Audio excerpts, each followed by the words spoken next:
आप मुझसे क्या कहना चाहते हैं मैं अच्छी तरह जानती हूँ। हकीकत यह है कि हम दोनों ही शुरू से ही ऐसा वक्त गुजारते आए हैं। अक्सर हो जाती है अनबन। तुम नाखुश नजर आती हो।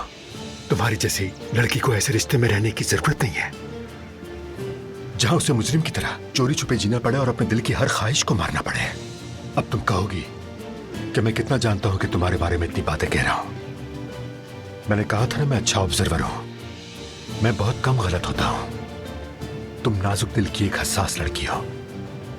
अली कुजान और उसकी सख्त मिजाजी, फिर अली और उसकी बीवी, और फिर उन्हीं के साथ उनके घर में रहना। क्या तुम्हें खुद भी ये सब कुछ बहुत ज्यादा नहीं लगता? मैंने कहा ना आपसे, जो चीज़ें हमें अक्सर नजर आती हैं वो होती नहीं है। अगर हम में लड़ाइयाँ होती भी हैं तो उसके पीछे एक ही वजह है और वो वजह आप नहीं जानते। और सही कहा आपने, बाहर से देखने वाला ये सब कुछ नहीं समझ सकता, मगर मुझसे पूछा जाए तो ये सब इतना बुरा भी नहीं है। मुझे पता है कि बाहर से नजर आने वाली हर चीज वैसी नहीं होती जैसी वो दिखती है। अगर तुम्हें मेरी बातों से तकलीफ पहुंची है तो मैं माफी चाहता हूँ। आप ऐसा ना कहें। मैं जानती हूँ ये सब कहने के पीछे आपकी ऐसी कोई नीयत नहीं। बात यह है कि मैं आपसे खुलकर बात नहीं कर पा रही, मगर मैं जानती हूँ कि एक वक्त आएगा जिस दिन मैं आपसे ये सारी बातें खुलकर कह सकूंगी।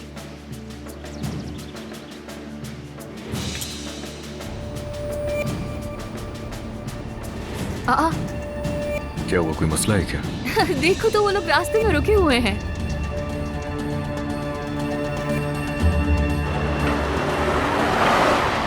अली क्या हुआ?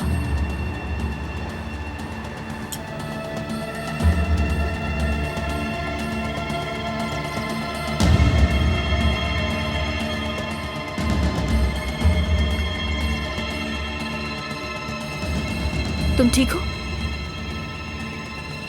हाँ? तुम ऐसे क्यों देख रहे हो अली? मैं तुम्हें 1000 बार कह चुका हूँ ध्यान मत पटाया करो गाड़ी चलाते वक्त। वैसे भी एक बुरा तजर्बा हो चुका है ना, नहीं होना चाहिए वैसा अब दोबारा।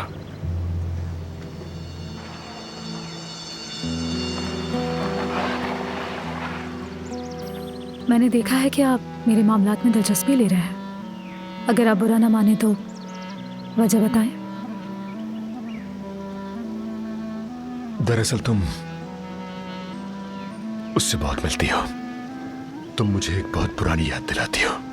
एक ऐसी याद है जो हर वक्त मेरे दिलो दिमाग में छाई रहती है, और उसका चेहरा मेरी नजरों के सामने रहता है। उसकी आंखों में ऐसी ही चमक नजर आती थी मुझे। मोहब्बत बदुआ